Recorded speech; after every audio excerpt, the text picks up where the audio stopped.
Applied Linguistics Group uploaded this video for BS English students. Dr. KHALID MALIK is the founder of Applied Linguistics Groups and he has a PhD in Applied Linguistics TESOL. He published more than 25 research papers.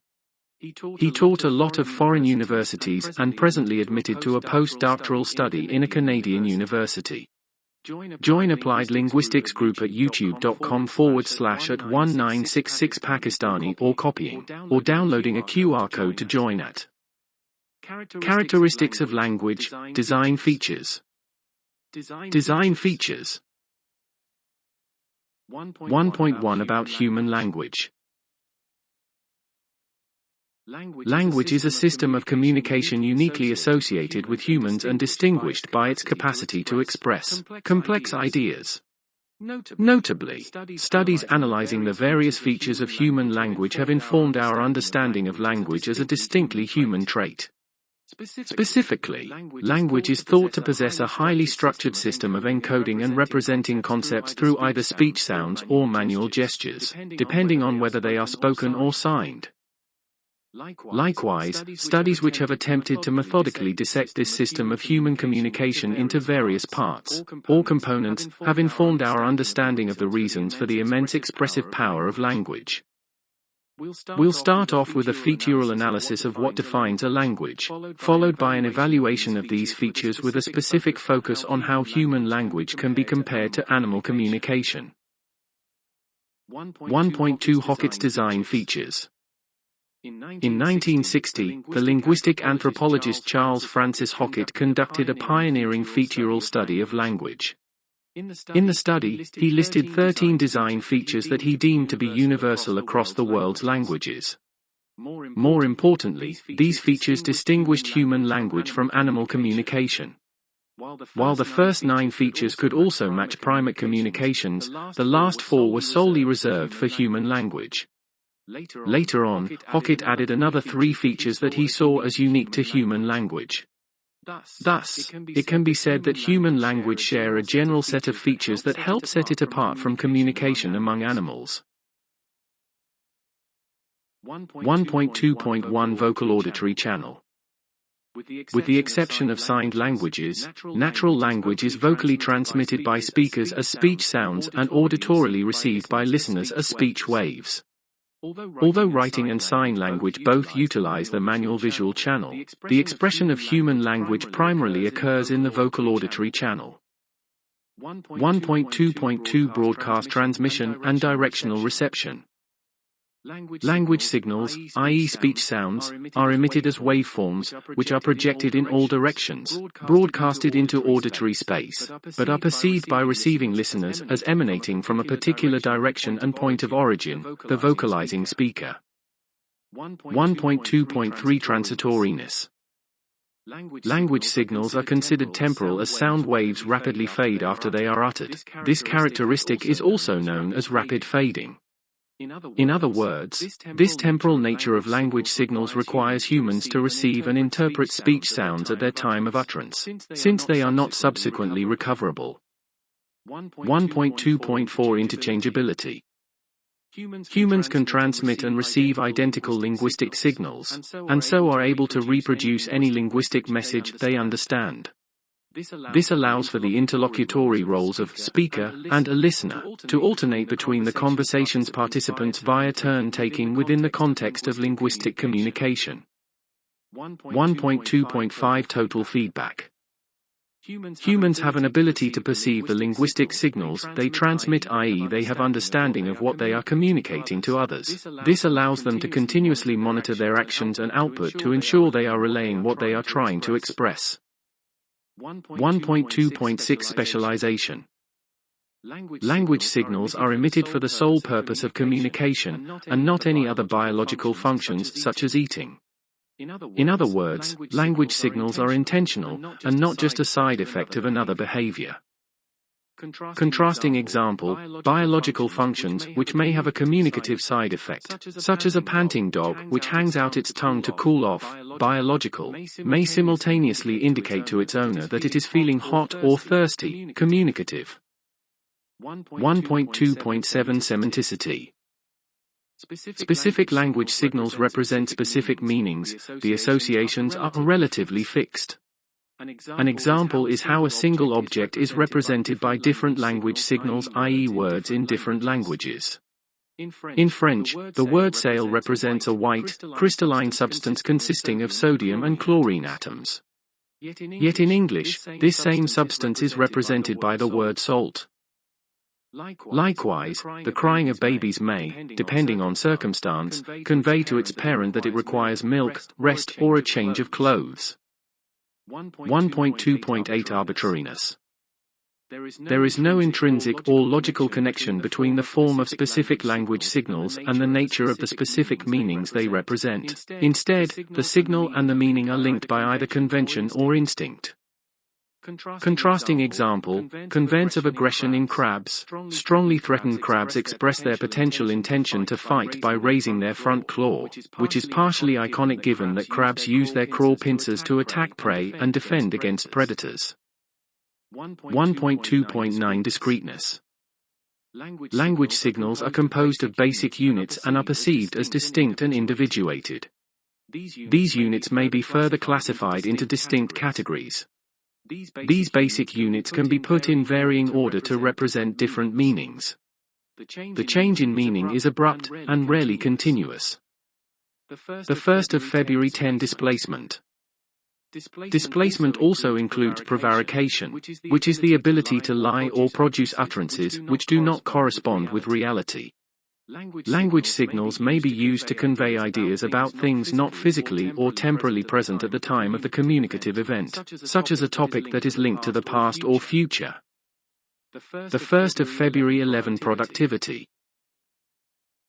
Productivity is also called openness or creativity. It entails reflexiveness, the ability of language to be used to talk about language.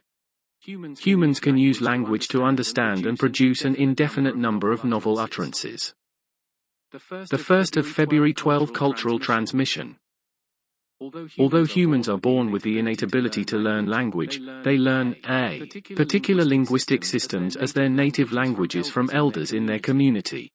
In other words, language is socially transmitted from one generation to the next, and a child reared in isolation does not acquire language. The 1st of February 13 Duality of patterning. The discrete speech sounds of a language combine to form discrete morphological units, which do not have meaning in itself. These morphemes have to be further combined to form meaningful words and sentences. 1.3 Evaluation of Hockett's design features. While Hockett's list of design features may appear comprehensive, it contains 3 key limitations.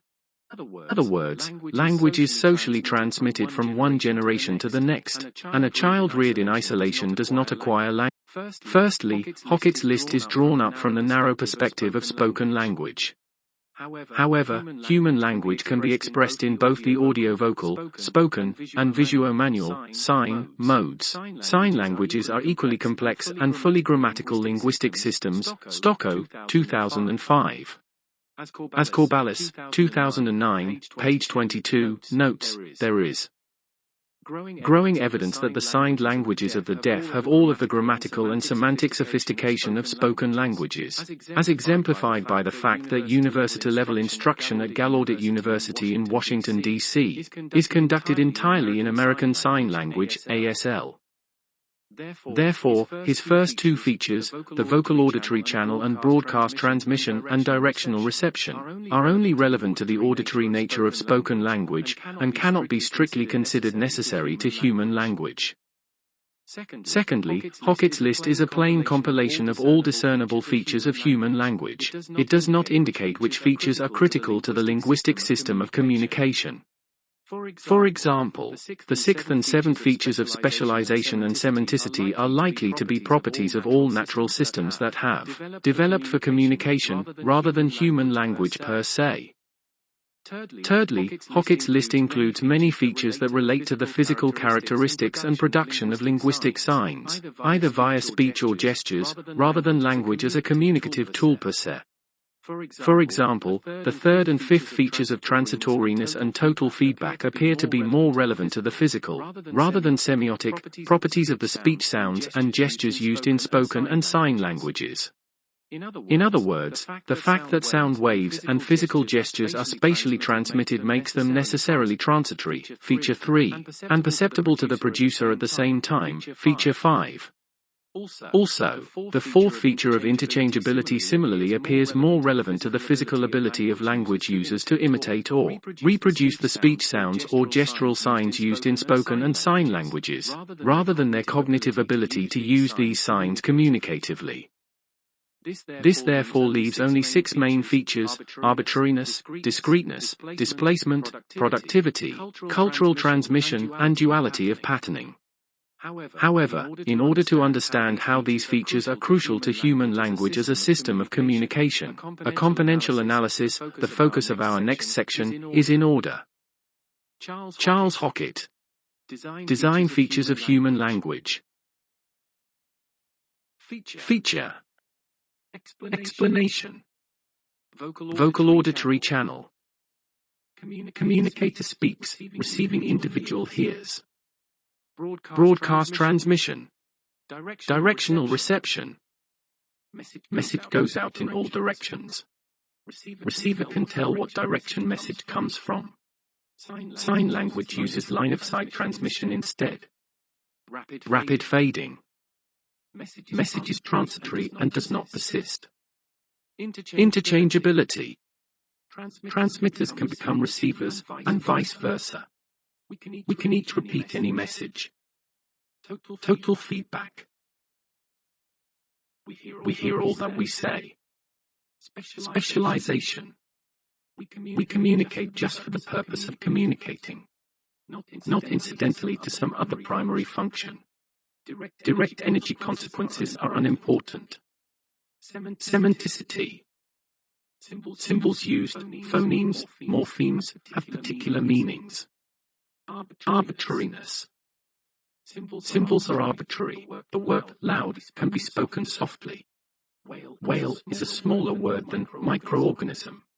Dog, parrot, GN, hunt, carnis all mean the same. Discreteness. Symbols are made by combining smaller symbols that differ discontinuously. Example, bin, pin. Duality of patterning. The smaller symbols, P, T, have no meaning of their own, and can be combined in various ways, hit, tip. Hockett originally thought that the remaining features were exclusively human. Displacement. You can talk about something not immediately present, at a distance, or in the past. Prevarication. We can say things that are false or hypothetical. Productivity. Novel utterances can be made and understood. Traditional transmission. Culturally. Languages are socially learned, not genetic, and are passed down through generations. Learnability. We can learn new languages easier in childhood. Reflexiveness. We can use language to talk about language. Example, noun, adjective, sentence. Systematic components. 2.1 Language as a communication system. Any system of communication can be broken down into potentially 3 components: signs, structure, and semiotics. At the basic level, all systems comprise a collection of codes or signs. Optionally, some systems may prescribe methods or rules for ordering these signs in a structured manner. However, all systems include a conventionally established manner of interpreting its collection of codes, in other words, a semiotics for these signs that has been agreed upon by its community of users. With regards to language, formal linguistics has long divided this communication system into 3 such components. At the basic level, spoken and signed languages make use of language-specific stores of speech sounds, audio-vocal signs, or manual gestures, visuo-manual signs, which falls within the study of phonetics and phonology.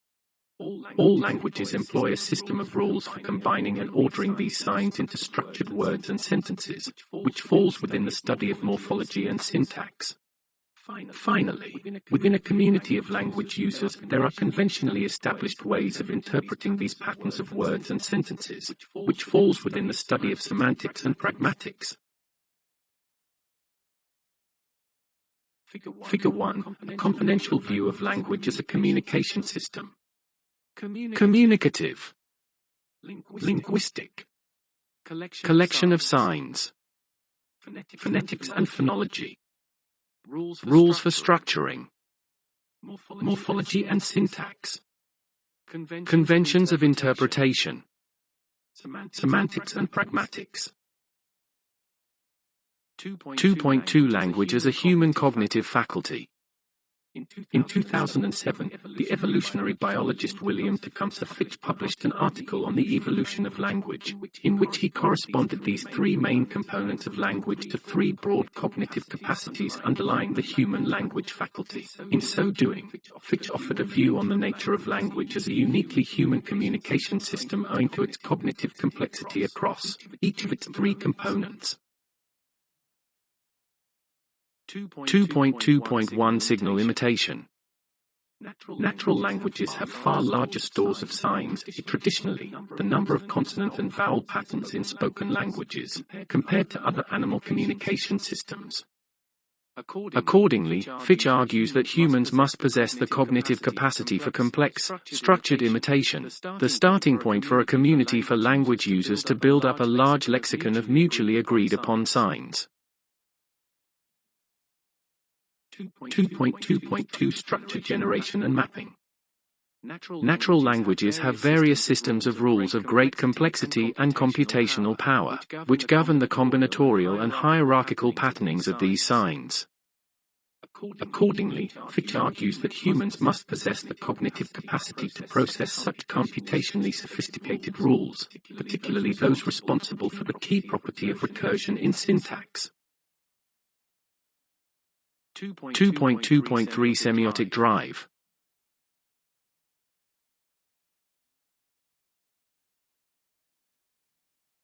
Natural languages have highly complex semiotic systems, in which the meanings of linguistic signs are dependent on and affected by their contexts of use.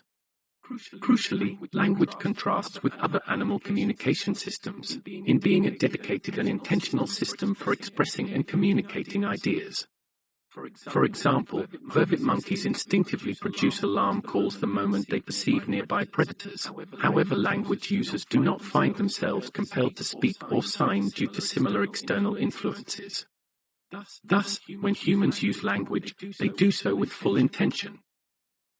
Accordingly, Fitch argues that humans must possess a cognitive appreciation of a theory of mind, unlike other animals. This means that language users understand that any conversation involves two or more distinct minds, and thus they use language as an intentional and specific means for creating or altering thoughts in the minds of their fellow language users, rather than under the influence of external stimuli. Figure 2. Fitch tricomponential view of language. Communicative. Linguistic. Cognitive. Lexicon of signifiers. Phonetics and phonology. Signal imitation. Patterning ordering rules. Morphology and syntax. Structure generation and mapping. Signified meanings. Semantics and pragmatics. Semiotic drive. 2.3 Evaluation of Fitch components. Fitch's analysis of the human language faculty helps us understand the various uniquely human cognitive capacities underlying language. However, in order to explain how these components interact with each other to form language in practice, as an empirical phenomenon, we feel that a dual approach combining both featural and componential analyses is necessary, which will be the topic of the following section. A comparative approach. 3.1 Recap of existing studies on the nature of language. In Section 1, we identified 6 core features of language which appear to distinguish it as a uniquely human system of communication: arbitrariness, discreteness, displacement, productivity, cultural transmission, and duality of patterning. In Section 2, we identified 3 main components of language: a store of signals, rules for structuring these signals, and communally agreed upon interpretations of these signals. In this section, we put forward our own analysis of human language, which attempts to relate these 2 existing perspectives, in order to explain how the structure of language components gives rise to such perceived features. 3.2 System, 2 basic rule sets, a duality of patterning. Firstly, every spoken language is made up of a set of speech sounds called phonemes. These phonemes follow a set of systematic and language-specific rules combined to form meaningful units called morphemes. These morphemes, in turn, follow another set of systematic and language-specific rules for combining into individuated words and sentences. In other words, we can distinguish between 2 set systematic rules at an abstract level, which in terms of Fitch's componential view would be a distinction between the rules for structuring individually meaningless language signals directly versus the rules for structuring meaningful groups of language signals. Consequently, this helps explain the core feature of duality of patterning in natural languages. 3.2.1 Linguistic signs, arbitrariness. Secondly, it is crucial to note that the first set of structuring rules which combine speech sounds into meaningful units are not semantically motivated. This is to say, there is no logical relationship between, for example, English's combination of the phonemes d and g to form the morpheme dog and the idea of the specific animal it represents. Consequently, this gives rise to the core language feature of arbitrariness. Arbitrariness is crucial in the human language because it frees up the communication system. Because it is not a must for word form to have a correlation to the meanings that they imply. This makes it much convenient for words to refer to abstract concepts. It would be difficult to restrict the form of signals to just the correlation between a symbol and an abstract meaning. Kufi, 2001. 3.1.2 Linguistic structure, discreteness. Thirdly, and contrastingly, the second set of structuring rules which combine groups of morphemes into words and sentences are semantically motivated. This is to say, each language has a particular logic for combining such morphemes, so that its users are able to immediately figure out what each word, phrase, or sentence specifically means, based on how the various morphemes are ordered. Accordingly, the fact that although language occurs as streams of continuous sounds or gestures, it can be analyzed as individual units of meaning that are structured in systematic language-specific ways, helps to explain the core language feature of discreteness. 3.1.3 Linguistic semiotics, displacement and productivity. Fourthly, the co-working of these 2 sets of structuring rules helps language users communicate ideas about things which are not physically or temporally present, and indeed anything that they can clearly conceptualize. This is because at the fundamental level of sign, to use Fitch's componential view, there is no inherent relationship between the signals of a language and the ideas they can represent. There is no restriction on the things that language users can communicate about, which helps explain the core language feature of displacement. Similarly, because morphemes can be further combined in various ways to form more complex meanings, and the number of possible combinations are practically infinite, languages can continue to expand the number of ideas within their communicative scope, which helps explain the core language feature of productivity. 3.2 Environment, cultural transmission. Fifthly, as a system of human communication, language is also a cultural tool. Accordingly, different human communities living in different geographical areas develop different cultures, of which their respective languages are part of. Further, according to Maynard Smith and Safmary, 1997, language is unique in being both part of human culture and a system for transmitting cultural information as well. Consequently, this helps explains the core language feature of cultural transmission, since humans need to acquire their native language from the communities they were born in, rare cases of children, e.g. the case of Genie. Without such community support, do not ever fully acquire language subsequently. Children can learn from parents. Human beings transmit their language down from one generation to another. A child brought up in isolation does not acquire language, but birds reared in isolation still sing songs, although in very impoverished forms. Chan, 2013. Applied Linguistics Group uploaded this video for BS English students. Dr. KHALID MALIK is the founder of Applied Linguistics Groups, and he has a PhD in Applied Linguistics TESOL. He published more than 25 research papers. He taught a lot of foreign universities and presently admitted to a postdoctoral study in a Canadian university. Join Applied Linguistics Group at youtube.com/@1966 Pakistani or copying or downloading a QR code to join at.